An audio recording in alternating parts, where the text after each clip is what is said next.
नमस्ते दोस्तों। आज हम लोग मैथ के ऑब्जेक्टिव क्वेश्चन हल करेंगे जो पेपर की दृष्टि से अति महत्वपूर्ण होगा। क्वेश्चन नंबर पहला स्टार्ट करते हैं। कह रहा है निम्न में से कौन सा युग्म सअभाज्य युग्म है। पहले सअभाज्य युग्म समझते हैं। सअभाज्य युग्म उसे कहा जाता है जिसका मौसा सिर्फ एक हो। पहला ऑप्शन इसका मौसा का होगा 7 होगा। ठीक, दूसरा ऑप्शन इसका मौसा का होगा 2 होगा। तीसरा ऑप्शन इसका मौसा का होगा 1 होगा। इस प्रकार से हमारा ऑप्शन नंबर का है ए सही है, सी सही है। क्वेश्चन नंबर दूसरा, 17 बटा में 2 का पावर 2 गुणे 5 का दशमलव प्रसार निम्न में से किस दशमलव स्थान के बाद समाप्त होगा। यहाँ पर आइए इसको हल करते हैं। इसको हल करेंगे 17 बटा में 2 का पावर 2 दिया है तो 4 गुणे 5, तो इसका हो जाएगा 20। यहाँ पर हल करेंगे 17, यहाँ पर 20, यहाँ पर भाग नहीं जाएगा तो दशमलव, यहाँ पर 0, 20 बाटे होता है 160, घटाएंगे तो हो जाएगा 10, इसके बाद यहाँ पर 0, इसके बाद 20 बचे 100।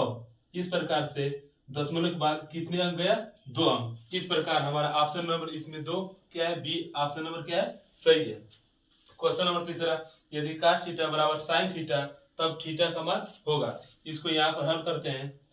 cos theta equal to sin theta, ठीक, तो यहाँ पर हो जाएगा cos theta upon sin theta, ये वाला इधर ला देंगे। यहाँ पर बचा का 1, cos theta upon sin theta हम लोग जानते हैं कि होता है cot थीटा इक्वल टू 1 को हम लिख सकते हैं cot 45 अंश, क्योंकि cot 45 अंश का मान होता है 1। इस प्रकार cot से cot कैंसिल, हमारा थीटा इक्वल टू बचा का 45 अंश।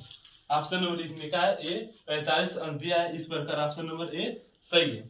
क्वेश्चन नंबर चौथा बोल रहा है 1/x² प्लस 2 बराबर 1/11 तब x का मान होगा। इसको यहाँ पर हम लोग हल करते हैं। 1/x² plus 2 equal to 1/11। सबसे पहले इसका इसमें गुणा कर देंगे, इसका इसमें गुणा कर देंगे। इसका 11 में गुणा करेंगे तो होगा 11, x² प्लस 2 का 1 में करेंगे तो हो जाएगा x² प्लस 2। यहाँ पर x² तो x², यहाँ पर इक्वल टू तो इक्वल टू, यहाँ पर हो जाएगा 11 प्लस 2 है तो इधर जाएगा तो -2।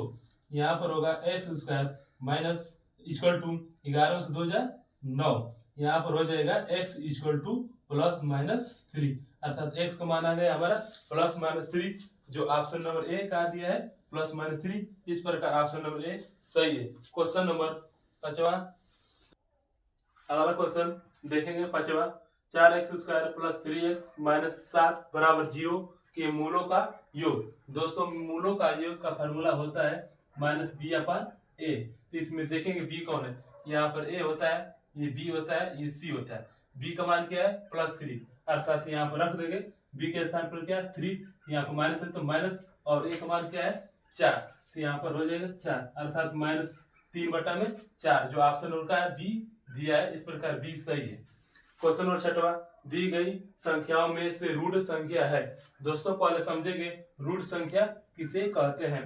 तो रूट संख्या अभाज्य संख्या को कहा जाता है। इस प्रकार अभाज्य संख्या इसमें देखेंगे कौन है, अभाज्य संख्या क्या है, 5 है। इस प्रकार ऑप्शन नंबर क्या है, ए सही है। क्वेश्चन नंबर 7, यदि x बराबर 12 व y बराबर 5 हो तो x² plus y² minus 2xy का मान होगा। यहाँ पर x का मान रख देंगे और y का मान यहाँ पर रख देंगे, आंसर आ जाएगा।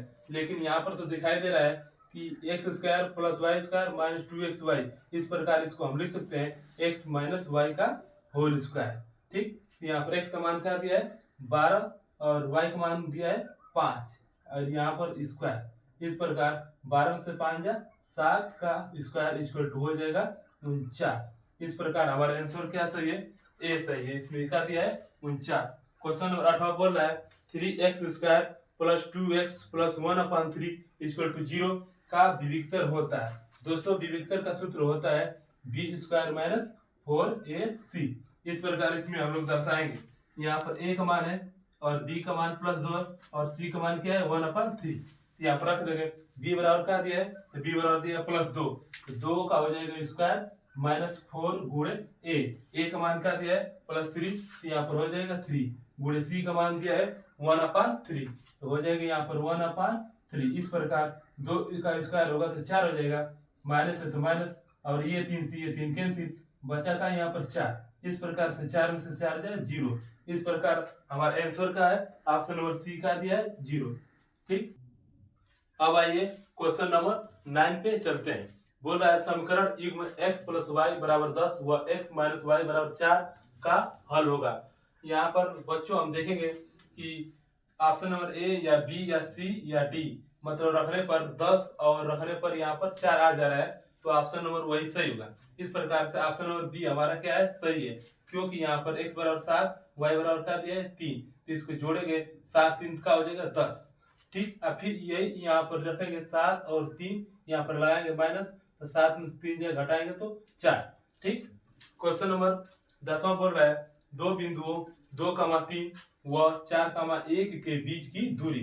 सबसे पहले इसका फार्मूला होता है यहाँ पर d इक्वल टू करनी में x2 माइनस x1 का whole square plus y2 minus y1 का होल स्क्वायर। ठीक, यहाँ पर आइए हम लोग दर्शा लेते हैं, ये वाला x1, ये वाला है y1, ये वाला है x2, ये वाला है y2। ठीक, इसी प्रकार x2 बराबर क्या दिया है 4, यह प्रकार रख लेंगे 4, माइनस x1 बराबर क्या दिया है 2, यह प्रकार रख लेंगे 2, फिर यहाँ पर होल स्क्वायर प्लस y2 बराबर क्या दिया है तो 1, यहाँ पर रख लेंगे 1, माइनस y1 बराबर क्या दिया है हमारा 3, यहाँ पर 3।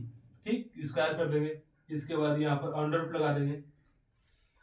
ठीक, 4 में से 2 हो जाएगा और 2 का वर्ग है तो क्या हो जाएगा 2 का स्क्वायर होता है 4 और प्लस, ठीक 3 में से घटाएंगे 1 तो हो जाएगा -2, इसका स्क्वायर कर देंगे। इसके बाद यहाँ पर अंडर रूट लगा देंगे। ठीक, 4 है तो 4 लिख देंगे, प्लस -2 का वर्ग होता है +4। ठीक, इस प्रकार से हमारा हो जाएगा करनी में 8। इसको हल करेंगे तो 2√2 होगा। ठीक, ऑप्शन नंबर हमारा दिया है सी का दिया है 2√2। ठीक, क्वेश्चन नंबर अगला देखेंगे, बोल रहा है साइन 29 अंश बटा में कास 61 अंश। इसको यहाँ पर हम लोग हल करते हैं। ठीक, साइन 29 अंश को हम लोग लिख सकते हैं साइन 90 माइनस 61, सॉरी इसको हम लोग लिख सकते हैं, नहीं ठीक है, साइन 90 माइनस 61 अंश। ठीक, नीचे दिया है कास 61 अंश। ठीक, चलिए यहाँ पर हम लोग इसको मिटा देते हैं। अब देखिए साइन 90 माइनस थीटा का मान होता है कास थीटा, जो थीटा के स्थान पर दिया है 61 अंश। ठीक, इसके बाद अपान नीचे का दिया है कास 61 अंश। इस प्रकार कास 61 अंश से कास 61 अंश कट जाएगा तो हमारा आंसर होगा 1, जो ऑप्शन नंबर का दिया है सी में जो दिया है। अगला क्वेश्चन चलते हैं 12 नंबर पे। बोल रहा है बहुपद x² माइनस 3x माइनस 10 बराबर 0 के शून्य होंगे। जब शून्य पूछता है, अब बहुपद दे दिया होता है तो सबसे पहले इसका क्या करते हैं हम लोग फैक्टर कर देते हैं। यहाँ पर हल करते हैं x² minus 3x minus 10 equal to 0। इसको हल करेंगे तो x², ठीक इसको हम तोड़ लेते हैं दो भागों में, होता है 5 गुणे 10 2, तो 5 दूनी के 10। ठीक, तो यहाँ पर लिख सकते हैं 5x यहाँ पर 2x माइनस 10 इक्वल टू 0। ठीक, उसके बाद हमको लाना है यहाँ पर माइनस 3x, यहाँ पर लाना है माइनस 10, इसका गुणा करेंगे 5 के 2 में तो 10 हो जाएगा। ठीक, यहाँ पर हम लोग लिख सकते हैं माइनस, यहाँ पर प्लस, इस तरह से माइनस का प्लस में गुणा करेंगे तो माइनस, और 5 में से 2 जा 3 और 5 बड़ा है इसलिए यहाँ पर लगा देंगे माइनस। ठीक, इसके बाद इसमें कॉमन लेंगे हम लोग तो इसका होगा x, यहाँ पर -5। ठीक, इसमें कॉमन हो जाएगा 2, क्वेश्चन में बचा x माइनस 5 इक्वल टू 0। इन दोनों में से किसी एक को लिख लेते हैं, x माइनस 5 फिर x प्लस 2 इक्वल टू 0। ठीक, इस प्रकार से x माइनस 5 इक्वल टू 0 एक बार, ठीक x प्लस 2 इक्वल टू 0 एक बार लिख लेंगे, यहाँ पर हो जाएगा x बराबर 5 और यहाँ पर हो जाएगा x बराबर -2। ठीक, एक आया है 5, एक आया है -2। ऑप्शन नंबर हमारा देख लेंगे कौन है, यहाँ पर है डी ऑप्शन क्या सही है, कैसे कि यहाँ पर 5 है और -2 है। ठीक, अगला क्वेश्चन 13 बोल रहा है यदि समीकरण 3x² plus 6x plus k equal to 0 के मूल, यहाँ पर बच्चों होगा मूल छूट गया है, मूल समान हो तो करें k का मान बताइए। आइए यहाँ पर अगला क्वेश्चन हल करते हैं। ठीक, जब मूल समान बोल दिया है, तो सबसे पहले इससे तुलना करते हैं बी स्क्वायर माइनस 4ac। और यहाँ पर ए का मान क्या है, +3 है, बी का मान क्या है, +6 है, सी का मान यहाँ पर खुद निकालना है। चलिए रखते हैं, बी का मान क्या है 6, तो यहाँ पर 6 का स्क्वायर कर देंगे, -4 गुणे ए का मान क्या है 3, तो यहाँ पर गुणे 3 गुणे सी का मान क्या है के, तो यहाँ पर क्या रख देंगे के। ठीक, 6 का वर्ग करेंगे तो हो जाएगा 36। ठीक, -4 गुणे 3 तो हो जाएगा 12, के इक्वल टू 0 यहाँ पर लिख देंगे। ठीक, तो -12 के इक्वल टू ये क्या है +36, इधर जाएगा तो -36, तो हो जाएगा यहाँ पर देखिए x माइनस माइनस कैंसिल, तो के इक्वल टू 36 और बटा में ये इधर आएगा तो 12, ये इसको कटा देंगे। ठीक, 12 यहाँ 36 जो ऑप्शन में, इसको ऑप्शन नहीं दिया है, यहाँ पर ऑप्शन नंबर बदल लेते हैं, इसका ऑप्शन नंबर ए क्या है सही है। ठीक, अगला क्वेश्चन 14 का है, काश ए बराबर 3/5 हो तो साइन ए का मान बताइए। ठीक, चलिए, तो काश ए बराबर होता है आधार बटा में कर्ण, और बचा क्या लंब, इसका मतलब हमको निकालना क्या है एल का मान, क्योंकि साइन ए बराबर होता है लंब बटा में कर्ण। ठीक, यहाँ पर एल का फार्मूला अर्थात लंब स्क्वायर होता है के स्क्वायर माइनस ए स्क्वायर। ठीक, तो के का मान क्या दिया है 5, तो यहाँ पर 5 का वर्ग करेंगे तो 25 हो जाएगा, और माइनस ए स्क्वायर, तो ए स्क्वायर अर्थात ए का मान क्या है 3, तो 3 का वर्ग करेंगे तो 9 हो जाएगा। ठीक, 25 में से 9 घटाएंगे तो 16 हो जाएगा। यहाँ पर एल स्क्वायर है, तो एल का मान निकालेंगे तो यहाँ पर √16, और √16 का मान होता है 4। ठीक, तो इसका मान हो जाएगा 4/5, जो ऑप्शन नंबर का दिया है बी, यहाँ पर 4/5 है, इस प्रकार ऑप्शन नंबर बी सही है। क्वेश्चन नंबर 15 कह रहा है बेलन का आयतन होगा। बच्चों ये तो याद करने वाली चीज है, बेलन का आयतन होता है πr²h। इस प्रकार क्वेश्चन नंबर 16 कह रहा है बिंदु 1,2 व 4,1 के बीच की दूरी, इसका फार्मूला होता है d = √(x2 - x1) whole square plus y2 - y1 का होल स्क्वायर। और यहाँ पर इसको पहले दर्शाएंगे, ये वाला x1 y1 x2 y2, यहाँ पर रखेंगे x2 बराबर क्या है, यहाँ पर 4 है, और x1 बराबर क्या है 1 है, तो यहाँ पर रख देंगे 4 - 1 का होल स्क्वायर, फिर y2 बराबर क्या है 1 है, और y1 बराबर क्या है 2, अर्थात 1 - 2 फिर का होल स्क्वायर, यहाँ पर हो जाएगा √। 4 में से 1 जा 3, और 3 का वर्ग करेंगे तो 9, और प्लस 2 में से 1 घटाएंगे तो -1 का वर्ग हो जाएगा।